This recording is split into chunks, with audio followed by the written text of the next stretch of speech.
बंधु माने आजिर एही भिडियोटी सिंह राशि पाई बहुत गुरुत्वपूर्ण अछि। आजिर एही भिडियो रे आमे माने जानिबा सिंह राशि पाई एही अगस्त 2024 मसिहाटी किपरि रहिबो। सिंह राशिर मासिक राशिफल उपरे आलोचना करिबा। सिंह राशिर व्यक्ति विशेष मानक पाई अगस्त मासटी किपरि रहिबो संपूर्ण भाबरे आमे सेही विषय रे आलोचना करिबा। सिंह राशिर व्यक्ति विशेष मानकर स्वास्थ्य, शिक्षा, प्रेम जीवन, वैवाहिक तथा पारिवारिक जीवन, भाग्य, क्यारियर एवं व्यापार वाणिज्यर स्थिति किपरि रहिबो एही अगस्त 2024 रे से विषय रे विस्तार रूप रे आलोचना करिबा। नवग्रहंकर स्थिति मध्य देखिबा। नवग्रह केउं प्रकारर फल देबारे सक्षम हेबे। शेषरे अशुभत्व प्रदान करुथिबा ग्रहमानक पाई किछि विशेष प्रतिकार विषय मध्य जानिबा। सेथिपाई भिडियोटी को स्किप न करी शेष पर्यंत निश्चय देखंतु एवं आपणकर जदि सिंह राशि होइथाय तेबे भिडियोटी को लाइक करी चैनलटी को सब्सक्राइब करि दियंतु एवं कमेंट बॉक्स रे जय श्री जगन्नाथ निश्चय लिखंतु। तो बंधु माने आसंतु आरंभ करिबा एही कार्यक्रमटी को जहाँकि जन्म राशि एवं चंद्र राशि उपरे आधारित अटे एवं अगस्त मास आरंभ रे सिंह राशि रे नवग्रहंकर स्थिति किपरि रहिबो से विषय रे सर्वप्रथमे जानिबा। बंधु माने राशि चक्रर पंचम राशि हेउछि सिंह राशि एवं आपणक राशिर अधिपति हेउछन्ति सूर्य देव एवं सूर्य आपणकर द्वादश भावरे अछन्ति। आपणकर प्रथम भावरे बुध एवं शुक्र विराजमान अछन्ति। द्वितीय भावरे केतु विराजमान अछन्ति। सप्तम भावरे शनि विराजमान अछन्ति। अष्टम भावरे राहु विराजमान अछन्ति। आपणकर दशम भावरे गुरु एवं मंगल विराजमान अछन्ति। तेबे सर्वप्रथमे आसंतु जानिबा आपणकर स्वास्थ्य किपरि रहिबो एही अगस्त 2024 रे। तो बंधु माने कुंडलीर प्रथम भावटी होइथाय आपणकर स्वास्थ्यर भाव, आपणक इम्यूनिटी सिस्टम रो भाव एवं आपणकर प्रथम भावर अधिपति हेउचन्ति सूर्य एकी आपणकर द्वादश भावरे विराजमान अछन्ति। मात्र 16 अगस्त को सूर्य आपणकर लग्न भाव को निजर स्वगृह को चलन करिवे। तो 16 अगस्त परे आपणकर स्वास्थ्य बहुत भल रहिबो कारण आपणकर प्रथम भावरे सूर्य बलवान अवस्थारे रहिबे। मात्र 16 अगस्त पूर्वरु आपणकर स्वास्थ्य रे समस्या देखा देई पारे कारण द्वादश भावटी को कुंडली रे भल विचार करा जाय नथाय। द्वादश भावटी खर्चर भाव होइथाय, हॉस्पिटल भाव होइथाय एवं द्वादश भावरे सूर्य दुर्बल अवस्थारे मध्य अछंती। आपणकर इम्यूनिटी सिस्टम डाउन होई पारे जहा फଳରେ थंडा, ज्वर एवं काश भली समस्या देखा देई पारे। आखिरे ज्वलन भली समस्या देखा देई पारे। बाहर खाद्य खाइबा जोगु पेट जनित समस्या मध्य देखा देई पारे। एथिप्रति आपण टिके ध्यान दियंतु। मात्र 16 अगस्त परे आपणकर स्वास्थ्य बहुत भल अछि। पूर्वरु जदि आपणकर किछि स्वास्थ्य समस्या थिला तेबे ताहा 16 अगस्त परे भल होई जिवो कारण सूर्य एठारे बलवान अवस्थारे रहिबे। आपणकर समस्त मानसिक चिंता दूर हिबो। एबे आसंतु जानिबा आपणकर शिक्षा क्षेत्र किपरि रहिबो एही अगस्त 2024 रे विद्यार्थी मानक पाई किपरि रहिबो एही अगस्त मासटी। तो बंधु माने आपणको कुंडलीर पंचम भावटी होइथाय शिक्षा क्षेत्रर भाव एवं आपणकर पंचम भावर अधिपति हेउछन्ति देवगुरु बृहस्पति एवं बृहस्पति आपणकर दशम भावरे विराजमान अछन्ति। बंधु माने एही मासरे गुरु एवं मंगल आपणकर केंद्र भावरे विराजमान अछन्ति जहा फଳରେ एही मासरे आपणकर पाठ पढ़ार स्थिति बहुत भल रहिबो। समय समय रे आपणकर मन डाइवर्ट होई पारे, विचलित होई पारे मात्र एहा परे भी आपणकर पाठ पढ़ार स्थिति एही मासरे बहुत भल रहिबो कारण आपणकर केंद्र त्रिकोण राजयोग बनु अछि।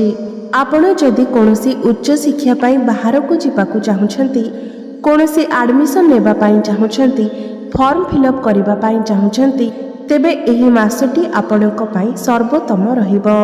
एही मासरे जदि आपणकर कोनोसी एग्जाम अछि ତ ନିଶ୍ଚିତ ଭାବରେ ଆପଣଙ୍କୁ ସେଥିରେ ଶୁଭ ଫଳ ପ୍ରାପ୍ତି ହେବ।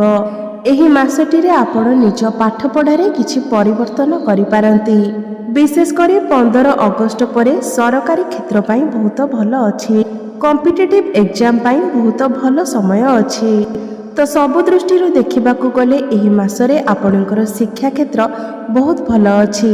ଏବେ ଜାଣିବା ଆପଣଙ୍କର ପ୍ରେମ ଜୀବନ କିପରି ରହିବ ଏହି ଅଗଷ୍ଟ 2024ରେ।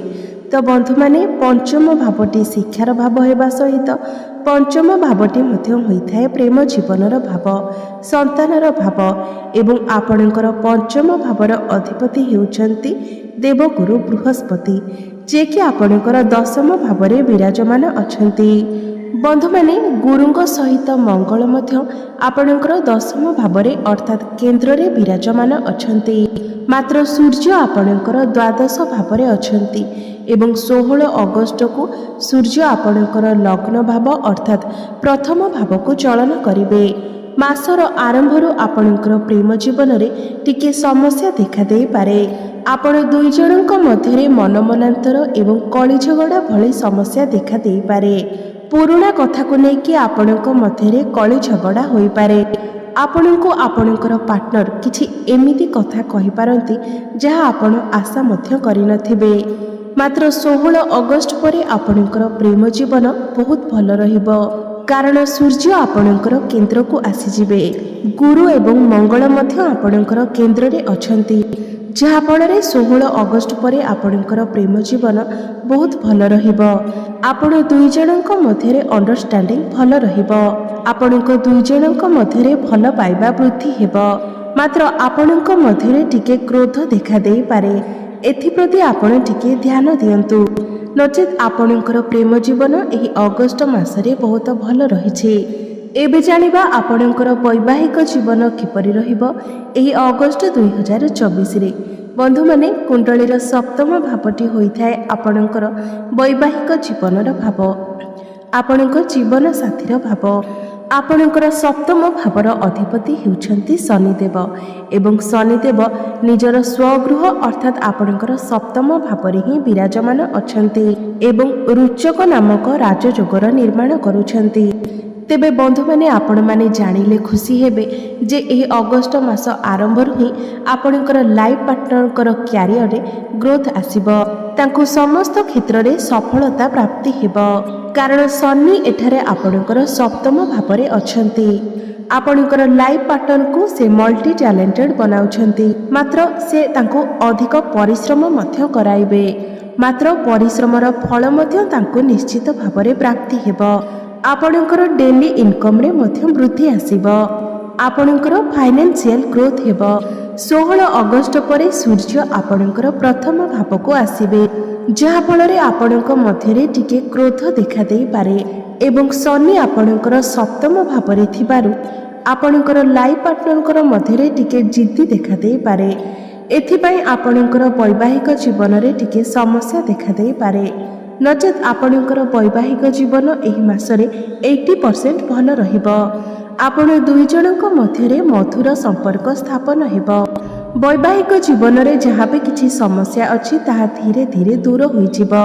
ଆପଣ ଦୁଇ ଜଣ ମିଶି କିଛି ପ୍ଲାନିଂ କରିପାରନ୍ତି, କିଛି ଡିସିସନ୍ ନେଇପାରନ୍ତି। ଭ୍ରମଣର ଯୋଗ ମଧ୍ୟ ବନୁଅଛି।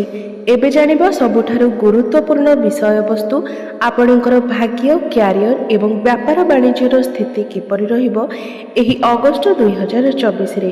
ତ ବନ୍ଧୁମାନେ, ଆପଣଙ୍କ କୁଣ୍ଡଳୀର ନବମ ଭାବଟି ହୋଇଥାଏ ଆପଣଙ୍କର ଭାଗ୍ୟର ଭାବ ଏବଂ ଆପଣଙ୍କର ନବମ ଭାବର ଅଧିପତି ହେଉଛନ୍ତି ମଙ୍ଗଳ ଏବଂ ମଙ୍ଗଳ ଆପଣଙ୍କର ଦଶମ ଭାବରେ ବିରାଜମାନ ଅଛନ୍ତି।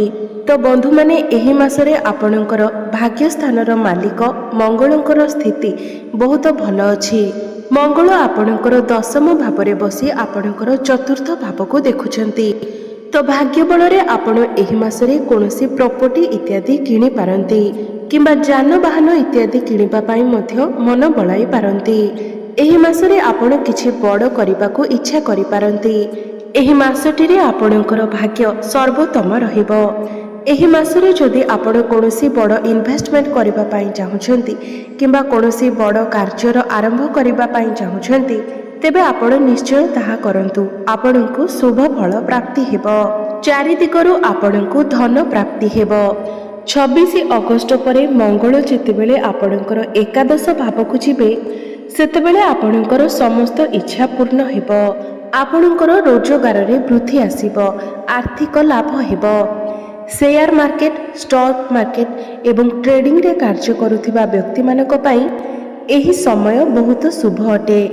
ଆପଣଙ୍କୁ ଭାଗ୍ୟର ସାଥ ମିଳିବ। ସେଥିରେ ନିଶ୍ଚିତ ଭାବରେ ଆପଣଙ୍କୁ ଲାଭ ପ୍ରାପ୍ତି ହେବ।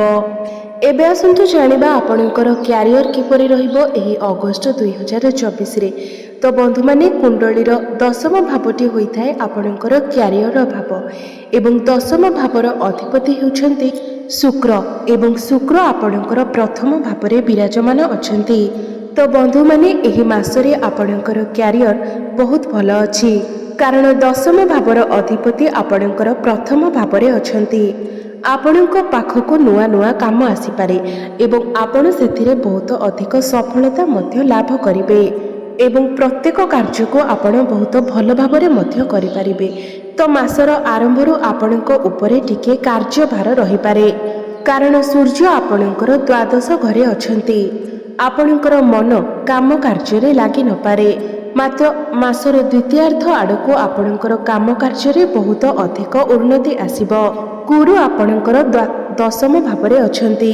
ଆପଣଙ୍କୁ କୌଣସି ବଡ଼ କାମ ମିଳିପାରେ ଏବଂ ଆପଣ ବହୁତ ସହଜରେ ମଧ୍ୟ ସେହି କାମକୁ କରିପାରିବେ ଏବଂ ସଫଳତା ମଧ୍ୟ ପ୍ରାପ୍ତି କରିବେ।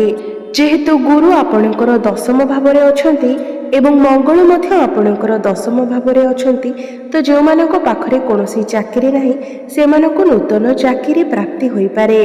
ପ୍ରମୋଶନ ହେବାର ମଧ୍ୟ ଯୋଗ ବନୁଅଛି। କାମ କାର୍ଯ୍ୟରେ ଆପଣଙ୍କୁ ଗୁରୁଜନମାନଙ୍କର ଆଶୀର୍ବାଦ ପ୍ରାପ୍ତି ହେବ। ବିଶେଷ କରି 16 ଅଗଷ୍ଟ ପରେ ଆପଣଙ୍କର କାମ କାର୍ଯ୍ୟ ବହୁତ ଭଲ ରହିବ। ଆପଣଙ୍କୁ ମାନ ସମ୍ମାନ ମିଳିବ। ଯେଉଁମାନଙ୍କର ଷ୍ଟେସନାରୀ ଦୋକାନ ଅଛି, ମେଡିସିନ ଷ୍ଟୋର ଅଛି ଏବଂ ବ୍ୟାଙ୍କିଂ ଲାଇନରେ କାର୍ଯ୍ୟ କରୁଥିବା ବ୍ୟକ୍ତିମାନଙ୍କ ପାଇଁ ଏହି ସମୟ ଅତ୍ୟନ୍ତ ଶୁଭ ରହିବ। ଆପଣଙ୍କୁ ଆପଣଙ୍କର କାର୍ଯ୍ୟରେ ବହୁତ ଅଧିକ ସଫଳତା ମିଳିବ। ଇଲେକ୍ଟ୍ରୋନିକ୍ସ ଏବଂ ଟେକ୍ନିକାଲ କ୍ଷେତ୍ରରେ ଥିବା ବ୍ୟକ୍ତିମାନଙ୍କ ପାଇଁ ମଧ୍ୟ ଏହି ସମୟଟି ବହୁତ ଶୁଭ ରହିବ। ବ୍ୟାପାରର କଥା ହେବା ଯଦି, ଏହି ମାସରେ ଆପଣଙ୍କର ବ୍ୟାପାର ବାଣିଜ୍ୟ ବହୁତ ଭଲ ରହିଛି, କାରଣ ଶନି ଆପଣଙ୍କର ବ୍ୟାପାର ଭାବରେ ଅଛନ୍ତି, ଅର୍ଥାତ୍ ଆପଣଙ୍କର ସପ୍ତମ ଭାବରେ ଅଛନ୍ତି। ତ କେବଳ ଏହି ମାସ ହିଁ ନୁହେଁ, ଆଗାମୀ 6ରୁ 7 ମାସ ପର୍ଯ୍ୟନ୍ତ ଆପଣଙ୍କର ବ୍ୟାପାର ବାଣିଜ୍ୟର ସ୍ଥିତି ବହୁତ ଭଲ ରହିବ। ଆପଣଙ୍କର ଡେଲି ଇନକମ୍ରେ ବୃଦ୍ଧି ଆସିବ। ଆପଣଙ୍କର ବ୍ୟାପାର ବାଣିଜ୍ୟରେ ଆପଣଙ୍କୁ ବହୁତ ବଡ଼ ଲାଭ ପ୍ରାପ୍ତି ହେବ। ବିଶେଷ କରି ଆପଣ ଯଦି ଲୁହା ସମ୍ବନ୍ଧିତ କିମ୍ବା ତେଲ ସମ୍ବନ୍ଧିତ ବ୍ୟାପାର ବାଣିଜ୍ୟ କରୁଛନ୍ତି, ଟେକ୍ନିକାଲ କିମ୍ବା ଇଲେକ୍ଟ୍ରିକାଲ ଲାଇନରେ କାର୍ଯ୍ୟ କରୁଛନ୍ତି, ଜମିଜମା କିଣାବିକାର କାର୍ଯ୍ୟ, କନଷ୍ଟ୍ରକ୍ସନର କାର୍ଯ୍ୟ, ଏସବୁ କ୍ଷେତ୍ରରେ ଯଦି ଆପଣ କାର୍ଯ୍ୟ କରୁଛନ୍ତି ତ ଆପଣଙ୍କୁ ବହୁତ ଅଧିକ ସଫଳତା ପ୍ରାପ୍ତି ହେବ। ଏବେ ଜାଣିବା କିଛି ଉପାୟ ବିଷୟରେ, ଯେଉଁ ଉପାୟ ଗୁଡ଼ିକ କରିବା ଦ୍ୱାରା ଏହି ମାସରେ ଆସୁଥିବା ସମସ୍ତ ସମସ୍ୟା ଗୁଡ଼ିକ ଦୂର ହୋଇପାରିବ।